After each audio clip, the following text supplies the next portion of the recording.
applying color to the background of your surface for the white gesso. All right, since there's a color already laid down on the back of this one, I don't need to worry about making any adjustments to that at the moment. I can do my transfer after that one when I am ready. But the white area has to be covered with some kind of color. Why? Why is this so important? I truly think this is one of the most important steps, is applying a layer of color to your background before you even begin your drawing. If you are painting on a white background, and this is the exact reason why I also put a gray, I don't know where it went, my gray felt. I put a gray felt under my glass palette, is your eye is constantly tricking you, depending on the light, the color of the light that you have in your room, depending on what room you're painting in and what time of day it is and what kind of natural daylight you're getting, which is why I actually pretty much work in a black room. I have like black curtains, and then I have the same amount of lighting for when it comes time for painting.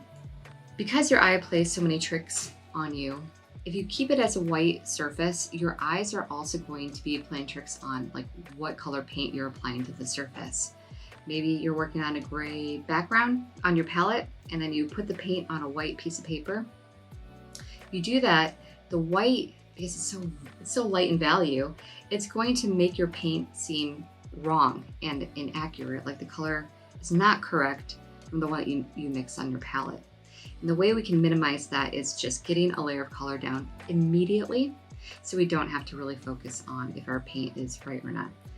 So the second reason why it's really important to apply a background layer is because it kind of gets rid of a lot of the work for you. For instance, in your realistic portraits for beginners, you're applying a single layer of color that is the local color of the skin tone, meaning you're only going to have to focus on really the highlights and the shadows, and every part of the mid-tone layers are pretty much there ready to go, and it makes your job so much easier.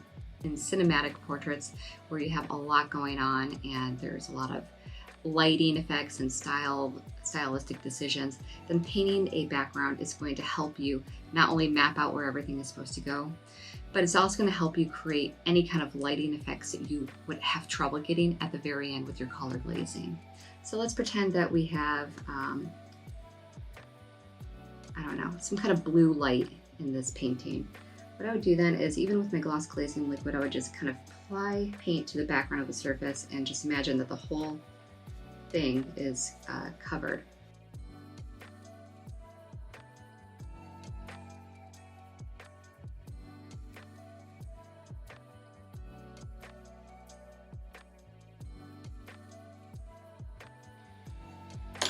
Okay, so we are going to let this dry, and I will show you what the next step of the process is. Okay, see you then.